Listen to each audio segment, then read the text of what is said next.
Tes satu dua tiga.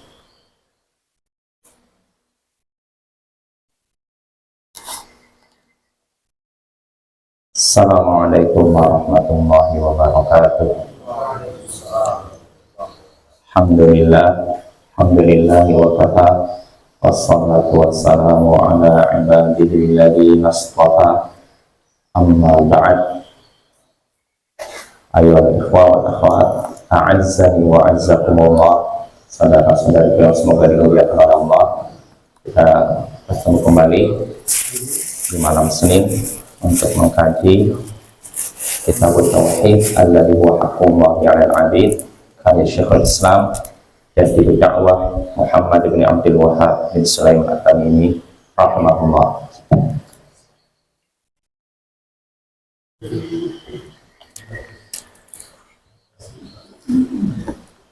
Ya, pada pertemuan sebelumnya kita masih di bab qaulillahi ta'ala alam tara ilal ladina yas'umuna annahum amanu bima unzila ilaika wa ma unzila min qablika yuriduna an yatahakamu ila taghuti wa qad umiru an yakfuru bih wa yuridu syaitanu an yudhillahum dhalalan ba'ida. Jadi kita masih di bab firman Allah Ta'ala, apakah engkau tidak memperhatikan orang-orang yang mengaku beriman kepada apa yang diturunkan kepadamu dan yang diturunkan sebelummu, mereka ingin berhukum kepada taghut, mereka ingin mengambil keputusan hukum kepada taghut, padahal mereka sudah diperintahkan untuk mengingkari taghut, dan setan ingin menyesatkan mereka dengan kesesatan yang jauh. Ya, jadi kita masih di bab ini. Ya, pada pertemuan sebelumnya kita sudah selesaikan dalil dari ayat Al-Quran. 3 ayat Al-Quran sudah dibahas, dan terakhir yang disebutkan oleh Syekh yang kita bahas yaitu hadis dari Abdullah bin Amr bin As. Hadisnya yang berbunyi, la yu'minu ahadukum hatta yakuna hawahu tab'an lima ji'tu bih. Tidak sempurna keimanan salah seorang dari kalian hingga keinginannya, hawa nafsunya mengikuti ajaran yang kubawa. Tidak beriman salah seorang dari kalian, itu tidak sempurna keimanan salah seorang dari kalian hingga hawa nafsunya, keinginannya mengikuti apa yang aku bawa, mengikuti ajaran yang ku bawa. Hadis ini Bapak dan Ibu-ibu sudah kita bahas. Para ulama berbeda pendapat tentang status hadisnya. Kalau Imam An-Nawawi menyatakan hadisnya sahih, sedangkan Imam Ibnu Rajab menyatakan hadisnya dhaif, ya, dan Syekh Al-Albani juga berpendapat hadisnya dhaif. Nah, terlepas dari sahih atau tidaknya hadis ini, tapi maknanya sahih. Sanad hadisnya memang beda pendapat ulama. Ada yang menyatakan sahih, ada yang lemah. Tapi kalau maknanya sepakat ulama benar. Kita tidak dianggap beriman dengan sempurna sampai keinginan kita tunduk kepada apa? Ajaran yang disampaikan Rasulullah, sampai tunduk pada Al-Quran dan As-Sunnah. Ini baru kita mukmin yang sempurna.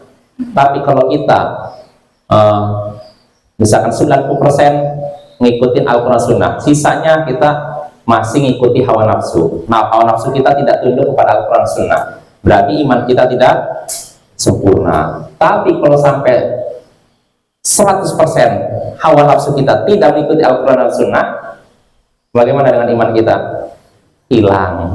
Nggak ada lagi, bukan lagi kurang, bukan lagi tidak sempurna, tapi hilang, alias murtad, ya. Nah, ini maknanya benar, ya. Dan ini ada hubungannya dengan judul bab. Ya, artinya apa? Dalam judul bab kan disebutkan Allah mengingkari orang-orang munafik yang mengaku beriman kepada Al-Quran dan kitab suci kitab suci sebelum Al-Quran. Orang munafik kan begitu kan? Mereka mengaku beriman kepada Al-Quran, mengaku beriman kepada Taurat dan Injil. Tapi anehnya mereka ngambil keputusan hukumnya bukan dari Al-Quran, tapi dari taghut. Taghut sudah kita bahas banyak macam-macamnya. Dan yang dimaksud taghut di sini yaitu yang memutuskan hukum dengan selain hukum Allah, syariat Allah. Nah, ini orang munafik. Sudah ada Al-Quran, tapi mereka malah Ngambil keputusan hukumnya bukan dari Al-Quran, bukan dari Nabi Muhammad, tapi dari tauhid, dari seseorang. Contohnya nanti disebutkan Ka'ab bin Al-Ashraf, seorang Yahudi. Padahal udah ada Nabi kita, bukannya ngambil keputusan hukum dari Nabi, malah ngambil dari orang Yahudi. Nah ini Bapak ya, berarti hawa nafsunya belum apa? Mengikuti, belum tunduk kepada Al-Quran Sunnah, bahkan 100% total dia nggak mengikut. Nah ini makanya orang munafik, mereka mengaku beriman padahal tidak beriman gitu loh. Nah ini ya. Nah sekarang kita masuk athar yang disebutkan oleh Syekh Muhammad bin Abdul Wahab. Athar ini, riwayat ini ada hubungannya dengan judul bab ya.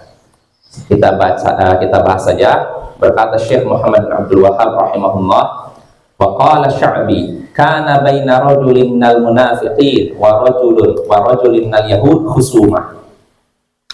Dulu ada perseteruan antara seorang munafik dengan seorang Yahudi. Dulu ada perselisihan antara seorang dari kalangan munafik dan seorang dari kalangan Yahudi. Nah, karena Bapak di Madinah kan, yang tinggal di Madinah kan ada orang Muslim, Muhajirin dan Ansor, dan juga ada orang Yahudi, dan ada juga orang munafik.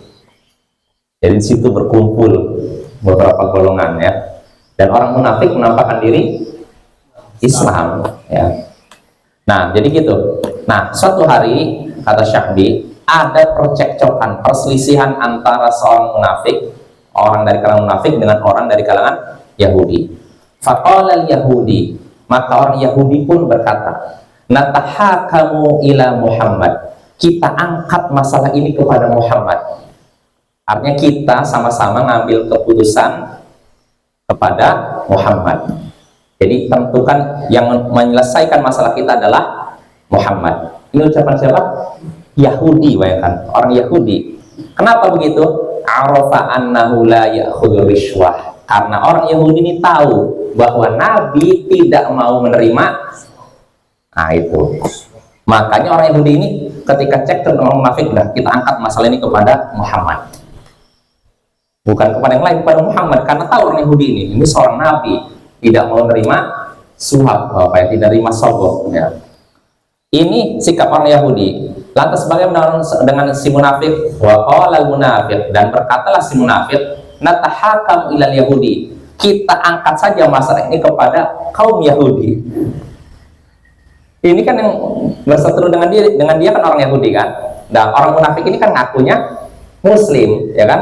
Harusnya kan ketika Yahudi berkata, kita minta keputusan hukum pada Muhammad, harusnya munafik, dia kan ngaku beriman kan, harusnya iya, betul tidak? Tapi dia malah berkata, udah kita angkat saja masalahnya kepada kaum Yahudi. Aneh nih. Kenapa bisa begitu? Li'ilmihi, kata Syahbi, li'ilmi annahum ya'khuduna rishwah. Karena si munafik ini tahu bahwa orang Yahudi biasa menerima suap atau sogokan. Lihatlah, orang Yahudi ingin menyelesaikan perselisihan di antara dia dengan munafik dengan diangkat ke Nabi Muhammad, karena Nabi tidak menerima sogok. Tapi si munafik malah ingin perselisihannya diselesaikan lewat keputusan orang Yahudi, karena orang Yahudi suka ngambil sogokan atau suap ya. Jelas Bapak ya, ini ada dua orang sebenarnya sama-sama kafir, ya tidak? Yang satu Yahudi, kafir jelas, yang satu munafik. Cuman bedanya ini kafir tapi menampakkan diri Islam ya. Nah ini, jadi si munafik, si Yahudi pengennya masalahnya diselesaikan, dibawa kasusnya kepada Nabi Muhammad. Sedangkan munafik inginnya masalahnya diangkat kepada kaum Yahudi. Orang Yahudi, kenapa diangkat masalahnya kepada Nabi Muhammad? Karena Nabi Muhammad tidak mau menerima sogokan. Sedangkan munafik ingin masalahnya diselesaikan oleh kaum Yahudi karena dia tahu orang Yahudi biasa menerima suap. Fattafaqa, lalu apa akhirnya? Fattafaqa ala an ya'tiya kahinan fi Juhainah. Akhirnya keduanya, karena sudah tidak dapat titik temu, yang satu pengennya Nabi Muhammad, yang satu inginnya Yahudi. Akhirnya apa? Keduanya sepakat untuk mendatangi seorang kahin di Juhaina. Kahin alias dukun. Ya tuh, ujung-ujungnya ke orang model ini. Kan nggak berkualitas sekali kan? Malah ke dukun, bayangkan. Akhirnya keduanya karena cekcok nggak selesai, ya udah. Keduanya sepakat, ya udah kita menyelesaikan masalah kita kepada seorang kahin. Kahin artinya orang yang mengaku tahu perkara gaib, perkara di masa depan. Ya, tahu barang hilang dan semacamnya. Akhirnya keduanya sepakat untuk mendatangi kahin atau istilahnya dukun di Juhaina. Fayatahakama ilai. Akhirnya keduanya meminta keputusan hukum kepada si kahin. Fanazalat. Akhirnya turunlah ayat alam taro ilal ladina yaz'umuna annahum amanu bima unzila ilaik. Sampai akhir ayat surat An-Nisa 60, turunlah ayat, apakah engkau tidak melihat orang-orang yang mengaku beriman kepada apa yang diturunkan kepadamu? Siapa maksudnya? Orang munafik. Apakah engkau tidak perhatikan orang-orang yang mengaku beriman kepada Al-Quran dan kepada kitab sebelum Al-Quran, mereka malah ingin berhukum kepada Tauhud. Tauhud dari siapa Bapak? Maksudnya tadi kahin tadi, apa namanya? Dukun tadi. Berhukumnya malah ke dukun gitu loh. Waqad umiru ayyakfuru bi, padahal mereka sudah diperintahkan untuk mengingkari Tauhid. Wa yuridu syaitan ayyudillahum dhalalan ba'ida, dan setan ingin agar mereka disesatkan dengan kesesatan yang jauh. Nah, lihat tuh. Ini sebab turunnya ayat. Artinya sebab turunnya ayat karena dua orang yang berselisih. Yang satu Yahudi, yang satu munafik. Yahudi inginnya menyelesaikan masalahnya kepada Nabi Muhammad, sedangkan munafik kepada kaum Yahudi. Mereka cekcok dan tidak bisa menemukan jalan terang. Akhirnya sudah sepakat kita datang saja kepada seorang dukun di Juhaina. Mereka pun mendatangi keduanya, keduanya ini mendatangi si dukun tersebut dan ngambil keputusan darinya. Maka turunlah ayat tadi. Artinya ayat tadi mengingkari perbuatan mereka yang mengambil keputusan hukum kepada apa Bapak? Selain Rasulnya, selain wahyu, yaitu Al-Quran dan As-Sunnah. Nah, ini juga tercela ya. Sudah jelas-jelas ada Nabi masih hidup, ya kan? Orang munafik ini nekat kepada orang kafir. Nah, ini menunjukkan dia sama saja berpaling secara total dari syariat. Makanya ini salah satu penyebab kekafiran mereka. Nah, ini ayat tadi turun terkait perselisihan dua orang, Yahudi dan munafik. Lalu Syekh di sini menyebutkan wakil, dan ada yang mengatakan, artinya ini ada dua versi. Sebab turunnya surat An-Nisa tadi ayat An-Nisa ayat 60 tadi ada yang menyatakan tadi dua orang, satu orang munafik dan Yahudi yang berselisih. Dan ada juga yang mengatakan, kata Syekh di sini, nazarat fi rajulaini ikhtasama. Dan ada juga yang mengatakan ayat tadi turun terkait dengan dua orang yang berselisih. Dan dua orang ini kalau disebutkan dalam tafsir Al-Baghawi sama juga, yang satu Yahudi, satu munafik. Satu Yahudi, satu munafik. Jadi ayat ini turun tentang dua orang yang berselisih.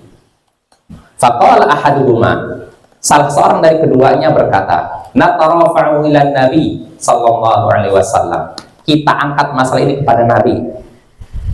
Yang berkata ini adalah Yahudi. Lihat tuh. Orang Yahudi mengakui bahwa Muhammad sallallahu alaihi wasallam adalah Nabi. Sekali lagi, nggak bisa mereka mengingkari. Cuma karena ini sayangnya bukan dari bangsa saya, ya saya nggak mau ini. Fanatisme kelompok, bangsa, golongan, kesukuan. Ini sifat jahiliyah.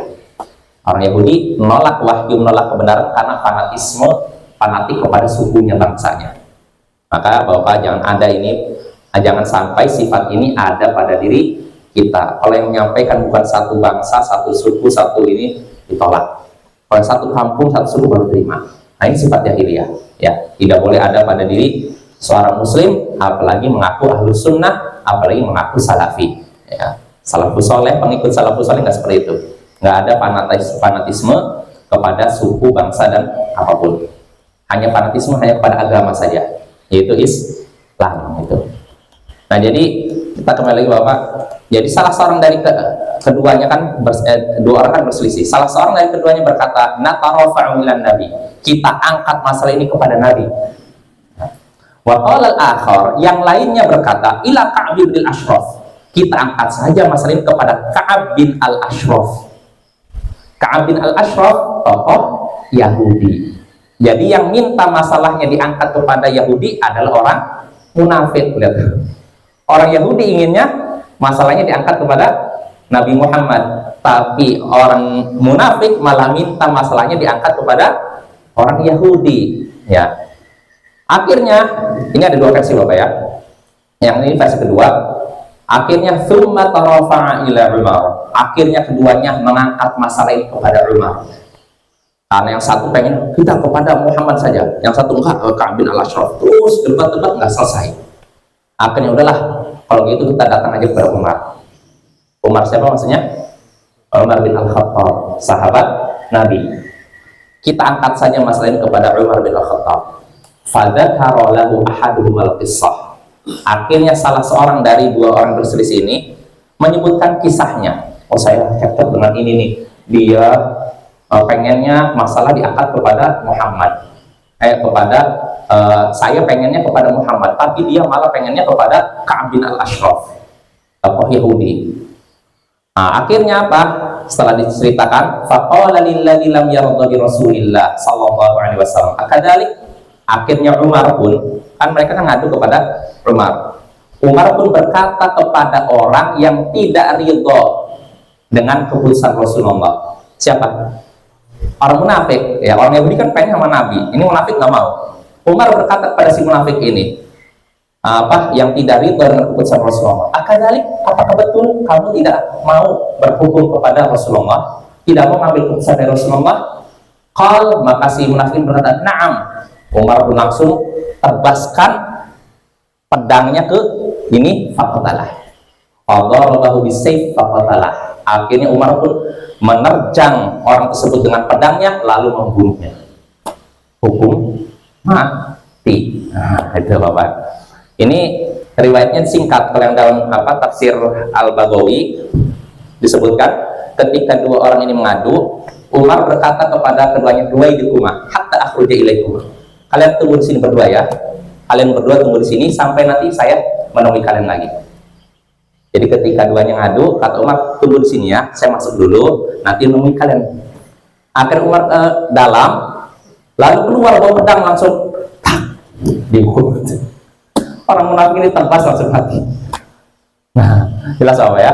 Nah, ini artinya Bapak di sini riwayat ini menunjukkan terlarangnya berhukum kepada selain Al-Quran dan As-Sunnah, berhukum kepada taghut, orang yang memutuskan hukum dengan selain hukum Allah, itu diharamkan dan dilarang, dan konsekuensinya orang yang melakukan demikian kafir. Kalau dulunya muslim berarti melakukannya jadi murtad, makanya tadi hukum mati. Jelas Bapak ya. Nah, ini dua riwayat, artinya ada dua versi Bapak, dan kedua-duanya sahih. Kedua-duanya sahih, walaupun Syekh Muhammad bin Abdul Wahab di riwayat kedua menyatakan dikatakan. Kalau dikatakan kan ada isyarat alifnya lemah. Tapi yang benar dijelaskan para ulama kedua-duanya sahih. Ada kemungkinan bahwa ayat ini turun terkait dua orang yang berbeda. Maksud ini dua orang. Tapi yang jelas dua riwayat ini sahih. Jelas ya? Artinya dua riwayat ini menegaskan bahwasanya kita hanya berhukum dengan hukum Allah.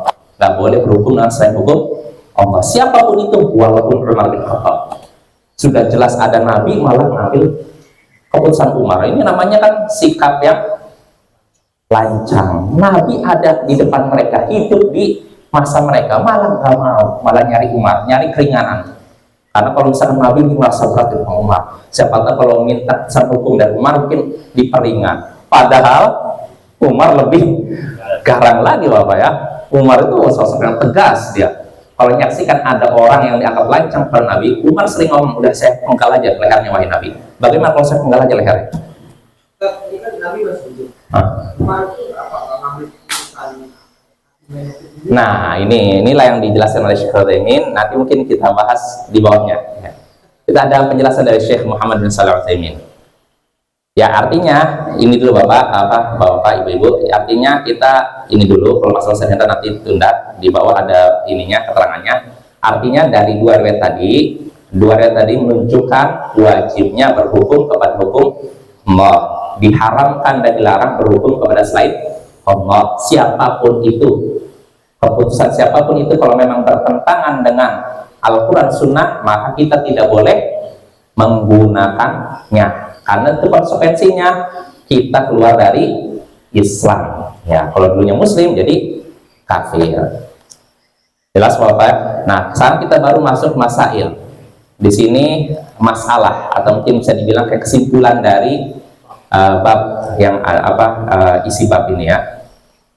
Kata Syekh rahimahullah, fihi masail, dalam bab ini terdapat beberapa masalah. Al-ula, yang pertama, tafsiru ayatin nisa wa ma fiha minal i'anati ala fahmil taghut. Yang pertama, tafsir ayat dalam surat An-Nisa, yaitu surat An-Nisa ayat 60-62 yang sudah kita bahas tadi, yang artinya apakah engkau tidak memperhatikan orang-orang yang mengaku beriman kepada Al-Quran dan kepada kitab sunnah Al-Quran, mereka malah ingin berhukum kepada taghut. Nah, tafsirnya sudah kita bahas. Di sini kata Syekh, permasalahan pertama, tafsir ayat dalam surat An-Nisa, dan di dalamnya ada sesuatu yang bisa menolong kita untuk memahami makna taghut. Artinya apa? Dengan kita membaca surat An-Nisa tadi, kita paham taghut yang dimaksud ini bukan iblis. Walaupun taghut kan sudah kita bahas, segala sesuatu yang diperlakukan secara berlebihan, baik dengan cara disembah, diikuti maupun ditaati. Iblis masuk tidak? Masuk. Fir'aun masuk tidak? Masuk. Tapi yang dimaksud taghut dalam ayat ini bukan iblis, bukan Fir'aun, tapi maksudnya orang yang memutuskan hukum dengan selain hukum Allah. Jelas Bapak ya? Ini maksudnya. Jadi kita bisa memahami taghut itu ada banyak Bapak, bukan cuma satu. Yang disebutkan oleh Syekh Muhammad bin Abdul Wahab dalam Al-Usul Tsalatsa, taghut itu ada banyak, tapi gembongnya, istilahnya apa? Taghut kelas pausnya, kerusakan di muka bumi setelah Allah menciptakannya dengan baik. Jangan kalian berbuat kerusakan di muka bumi. Apa maksud berbuat kerusakan di muka bumi? Berbuat maksiat, berbuat dosa. Ya sama seperti ayat sebelumnya. Dan di antara maksiat terbesar, dosa yang terbesar, yaitu memutuskan hukum dengan selain hukum Allah. Ya hukum apapun, mau namanya hukum adatkah, hukum ini dan semacamnya, kalau memang bertentangan hukum Allah, siapa yang memutuskan hukum dengan cara itu, dialah taghut. Itu yang ketiga. Lalu yang berikutnya kata Syekh, ar-rabi'atu tafsiru afa hukmal jahiliyah yabghun. Permasalahan keempat, tafsir ayat yang berbunyi apakah hukum jahiliyah yang mereka inginkan? Apakah hukum jahiliyah yang mereka inginkan? Kita sudah bahas perkataan Al-Hasan Al-Basri, maksud hukum jahiliyah, kata beliau, kullu man hakama bi ghairi hukmillah fa hukmul jahiliyah. Siapa yang memutuskan hukum dengan selain hukum Allah, apapun itu Bapak. Jahiliyah kan sebelum Nabi diutus. Tapi kalau ada hukum nih, produk hukum baru yang bertentangan dengan Al-Quran Sunnah di zaman sekarang, maka itu hukum jahiliyah. Pada hakikatnya hukum jahiliyah, ya, bukan hukum Islam. Ya. Nah itu maksud hukum jahiliyah. Itu tafsir surat Al-Ma'idah ayat 50. Lalu yang berikutnya, al-khamisatu, permasalahan kelima, maqalahu Sya'bi fi sababi nuzul ayat. Perkataan Sya'bi tentang sebab turunnya ayat surat An-Nisa ayat 60 tadi. Sebab turunnya kan apa? Kalau menurut Imam Sya'bi, dua orang berselisih, berseteru. Yang satu munafik, satu Yahudi. Ya. Orang Yahudi inginnya masalah diselesaikan kepada Nabi, sedangkan orang munafik kepada orang Yahudi. Ya, cekcoklah mereka. Akhirnya keduanya sepakat berhukumnya kepada kahin, dukun di Juhaina. maka turunlah ayat surat An-Nisa ayat 60. Jelas Bapak ya? Itu penjelasan dari Sya'bi. Lalu berikutnya, as-sadisatu, permasalahan ke-6, tafsirul iman as-shadiq wal kadhib. Permasalahan ke-6, tafsir tentang iman yang benar dan iman yang dusta. Iman yang jujur dan iman yang dusta. Maksudnya apa? Dari kisah tadi, dari ayat yang sudah dibahas tadi, kita jadi tahu mana keimanan yang benar-benar jujur dan iman yang dusta. Iman yang jujur artinya keimanan yang apa? Seorang yang beriman dengan jujur artinya dia mau tunduk kepada apa? Hukum Allah, aturan Allah. Kalau ada orang mau tunduk pada hukum Allah, kalau imannya jujur nih. Nah, sedangkan iman yang dusta seperti apa? Seorang beriman dengan keimanan dusta, yaitu orang ngakunya beriman tapi tidak mau tunduk kepada hukum Allah, tidak mau tunduk kepada aturan Allah, tidak mau tunduk kepada Al-Quran dan As-Sunnah. Dia lebih memilih hukum manusia, undang-undang buatan, hukum adat, hukum apa. Nah, yang seperti ini, kalau ada orang yang ngaku beriman, iman kamu dusta. Nggak mungkin kalau kamu memang beriman kepada Allah, tunduk kepada aturan Allah. Al-Quran di depan mata, hadis Nabi ada di depan mata. Masa kamu enggak? Saya cari ini aja. Ini imannya jujur tidak? Ada orang, saya itu beriman, kamu seorang yang beriman, iya. Kamu muslim, iya. Kamu yakin Al-Quran kitab Allah, iya. Kamu yakin hadis Nabi adalah pedoman kita, iya. Nih, Al-Quran aturannya berbunyi begini, hadis Nabi begini. Oh, saya sebutkan. Barusan ngakunya beriman, tapi ketika disodorkan Al-Quran hadis, dia berbelok. Berarti imannya jujur atau dusta? Dusta ya. Maka Bapak hati-hati ya, jangan sampai iman kita cuma di lisan, tapi dalam kenyataannya iman kita cuma di lisan aja, enggak dalam hati dan perbuatan kita. Itu imannya orang apa? Munafik. Orang munafik kan imannya cuma di lisan, ya tidak Bapak? Pada hakikatnya beriman tidak orang munafik? Tidak kan? Kecuali bagi sekte Karomiyah. Kalau Karomiyah menyatakan kalau seorang sudah menampakkan iman dengan lisannya, maka dia seorang mukmin sempurna. Nah, kalau Ahlus Sunnah kan enggak. Iman tuh keyakinan, perkataan, dan perbuatan anggota badan. 3 Bapak ya. I'tiqadun, qaulun, wa fi'lun, wa amalun. Keyakinan, perkataan, dan perbuatan. Ini Ahlus Sunnah.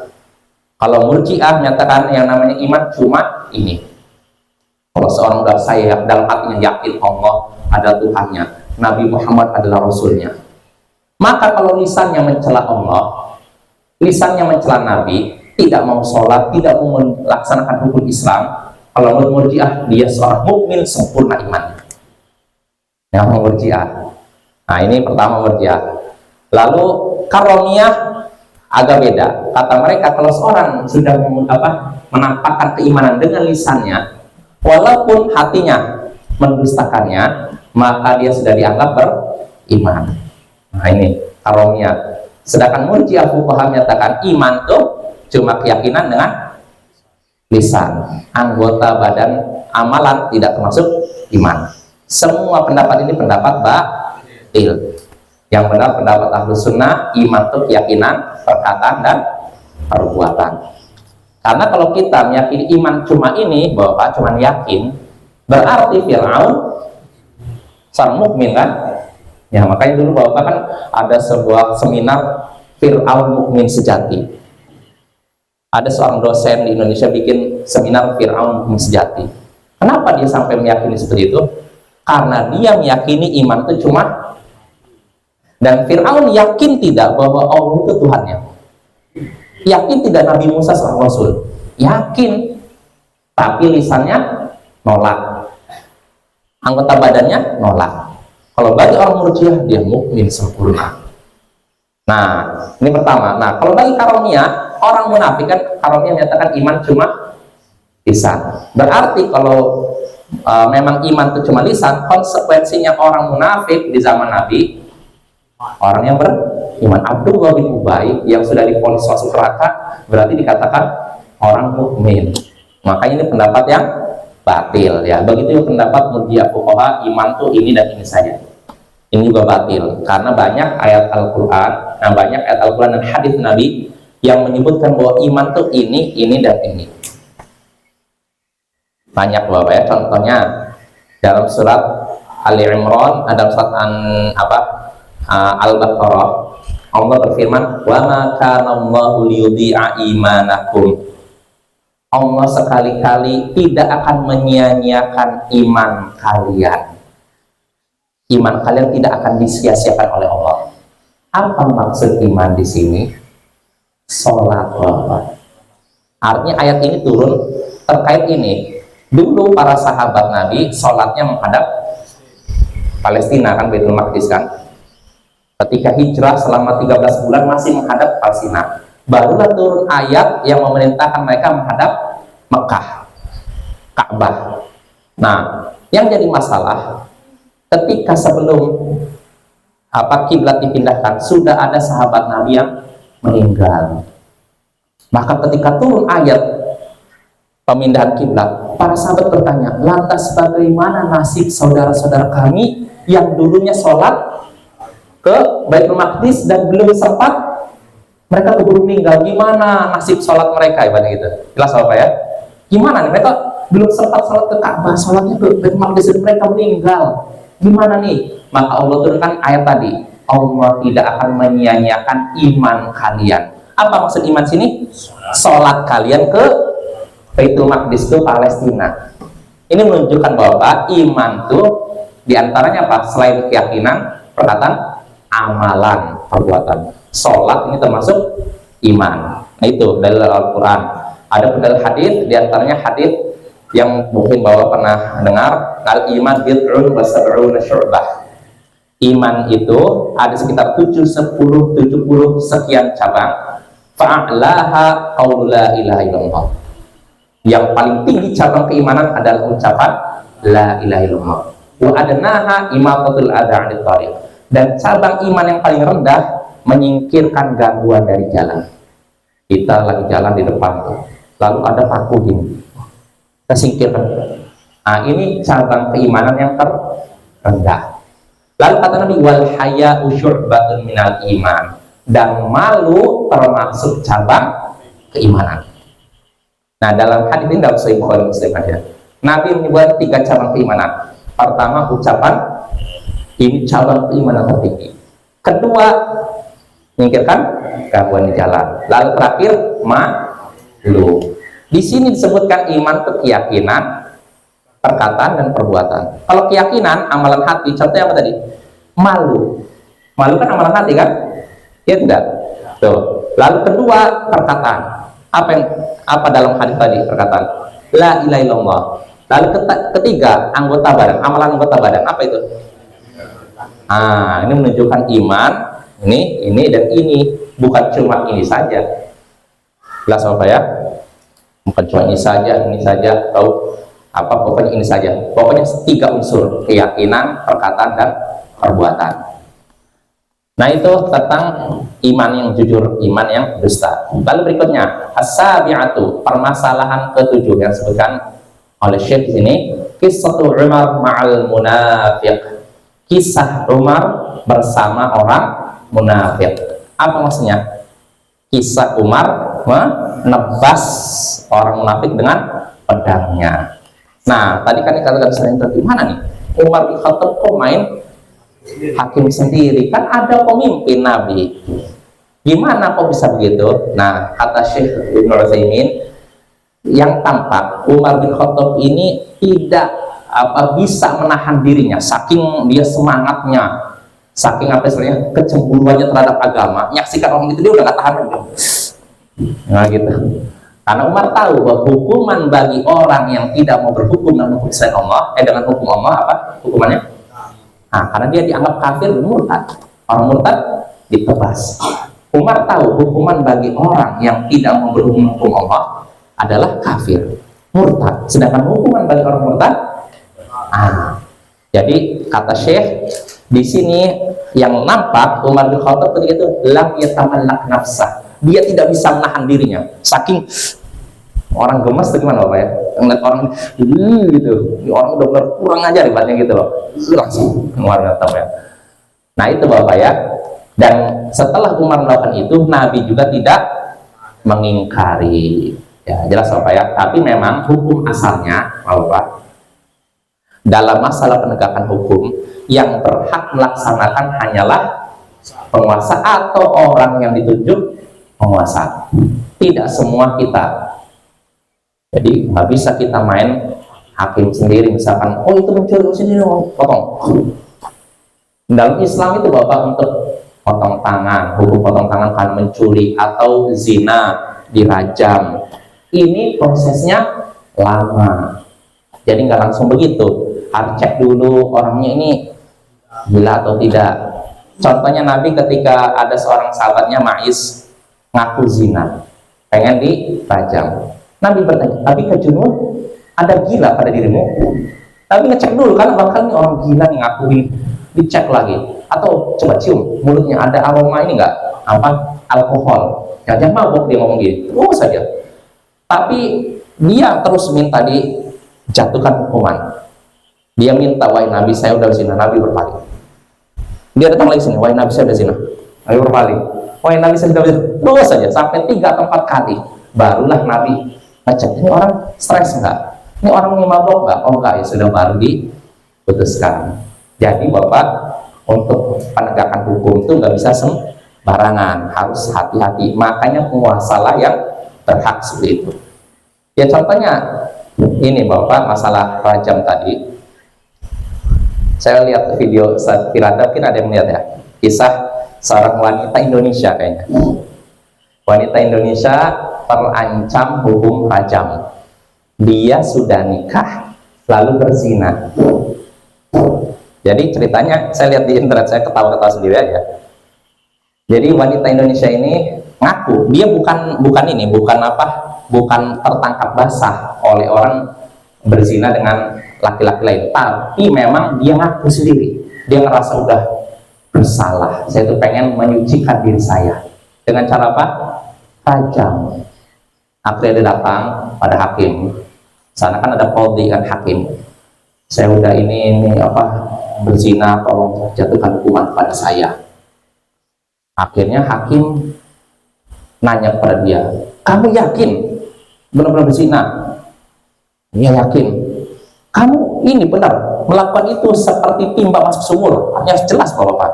Padahal masalah hukum zina nggak bisa cuma sekedar pegang, pelukan, enggak, harus jelas timba masuk sumur. Sampai seperti itu. Kata ya, bukan cuma nih penuh, kata wanitanya. Ya, bukan cuma setengah, artinya jelas masuk semua. Akhirnya hakim pertama, coba suruh dia ke hakim yang lain. Supaya apa? Supaya dia membatalkan pengakuannya. Karena kan salah satu bentuk istilahnya sayang kepada seorang muslim kan gitu kan. Kalau bisa jangan dijatuhkan hukuman. Tanya lagi. Hakim kedua ditanya juga, kamu melakukan hukuman itu? Ya. Sampai timba masuk sumur? Iya. Jadi ini yang menerjemahkan Ustaz Firanda nih. Ini kan orang Indonesia kan. Dia nggak ngerti bahasa Arab, mungkin kurang pasti kan. Iya ngaku. Akhirnya hakim kedua, waduh, kamu dipaksa nggak? Enggak. Karena kalau Bapak, kalau misalkan si wanita yang ngaku saya dipaksa, nggak bisa dijatuhkan hukuman rajam. Rajam itu hanya berlaku kalau suka sama suka. Dan wanita ini bilang saya suka sama suka. Akhirnya hakim udah alihkan ke hakim ketiga. Begitu tuh sampai ketiga keempat. Nah keempat, hakim keempat sama juga nanya, Anda berzina? Diterjemahkan nih, ya. Dipaksa tidak? Tidak, suka sama suka. Sampai timba masuk sumur, ya. Akhirnya hakim keempat kan gimana nih, orang nih ngakunya suka sama suka dipaksa. Akhirnya ngomong sama Ustaz Firanda, coba sampaikan kepada dia, jelaskan hukuman apa bagi pezina yang sudah nikah seperti apa, jelaskan kepada dia. Akhirnya oh yaudah, karena udah amanah dari hakim ini kan, dia datang ibu kira-kira tahu tidak hukuman bagi orang yang sudah nikah lalu berzina? Iya, pokoknya saya pengen dihukum, saya udah ngerasa dosa, saya udah banyak nih. Tapi ibu tahu tidak hukumannya? Ya apa hukumannya? Hukumannya ibu dimasukkan ke lubang lalu lempari batu sampai mati. Hah? Kaget ya? Hah? Gitu ya? Jadi gimana Bu? Ibu mau nggak apa begitu? Oh saya nggak mau. Akhirnya ditanya lagi oleh Hakim Muhammad, jadi bagaimana ibu? Ibu terpaksa tidak ini melakukan itu? Terpaksa Hakim. Selamat. Nah, artinya Bapak ini, jadi untuk menjatuhkan hukuman gitu nggak sembarangan. Harusnya benar-benar dicek kasusnya di mana, orangnya stres atau tidak, terpaksa atau tidak. Kalau terpaksa udah nggak bisa dijatuhkan hukuman. Karena yang namanya hudud itu terlalu syubhat. Yang namanya hukum had ini tertolak kalau ada syubhat. Syubhat itu artinya sesuatu yang samar-samar meragukan. Contohnya bisa jadi orang ini terpaksa. Karena orang dipaksa nggak bisa dijatuhkan hukuman. Atau orang ini mungkin ketika melakukan dalam keadaan mabuk, kalau mabuk nggak bisa dijatuhkan hukuman. Jelas apa ya? Atau apapun. Apa? Apanya? Mabuknya dihukum, tapi zinanya enggak. Jelas apa ya? Jadi kalau misalkan seorang melakukan ini apa? Zina dalam keadaan mabuk, dia tidak dijatuhi hukuman karena zinanya, tapi karena mabuknya. Kalau zinanya enggak, karena dia dalam keadaan tidak sadar. Mabuk entah minuman keras atau mungkin narkoba dan semacamnya. Jelas apa ya? Nah itu ya, jadi penting jadi kita memahami ya, jangan sembarangan nggak saya siap dihukum, pas datang hukumannya dimasukkan ke lubang, lempar dengan batu baru berubah. Iya nggak tahu, dia dikiranya mungkin cuma dicambuk gitu kan atau apa mungkin kan. Iya, karena setelah dibayangkan masuk ke dalam lubang, dilempar dengan batu sampai mati, baru dia mikir, wah saya takut.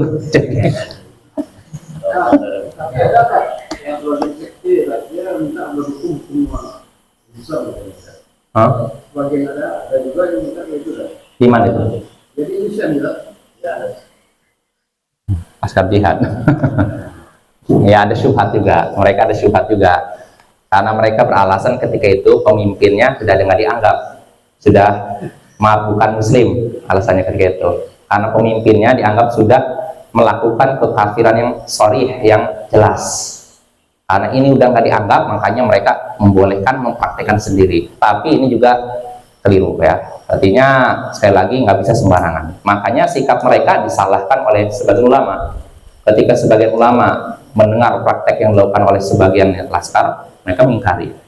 Itu perbuatan yang istilahnya apa ya? Sembrono istilahnya Bapak ya. Kalau kita di Indonesia mau menerapkan hukum Islam itu, oh iya, makanya hanya pemerintah Pak ya. Kalau misalkan di sini tidak diberlakukan hukum itu, bagaimana?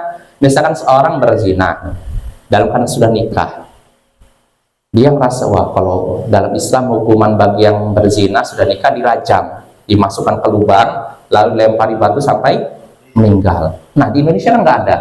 Bagaimana? Maka kalau memang kasus ini cukup dia bertobat dengan sesungguh-sungguhnya kepada Allah. Itu tandanya rahmat Allah untuk diri dia. Kesempatan kan dia bisa memperbaiki dirinya kan. Nah itu apa ya, kalau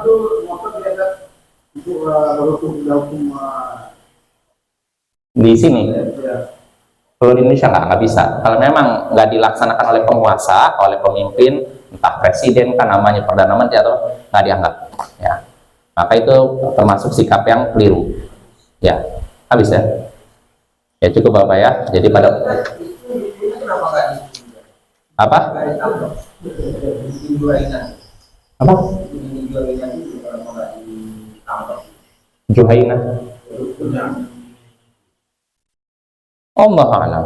Ditangkap apanya? Oh dihukum. Allah alam. Saya belum dapat riwayatnya. Bisa jadi, bisa jadi. Yang jelas bukan muslim. Mungkin dia orang musyrik atau orang Yahudi, mungkin bisa jadi kabur atau yang mungkin cukup Bapak ya. Insya Allah pada pertemuan berikutnya sebenarnya masih ada satu lagi yang mungkin pertemuan berikutnya biar lebih jelas ya. Subhanakallahumma wa bihamdik, asyhadu an la ilaha illa anta, astaghfiruka wa atubu ilaik. Assalamualaikum warahmatullahi wabarakatuh.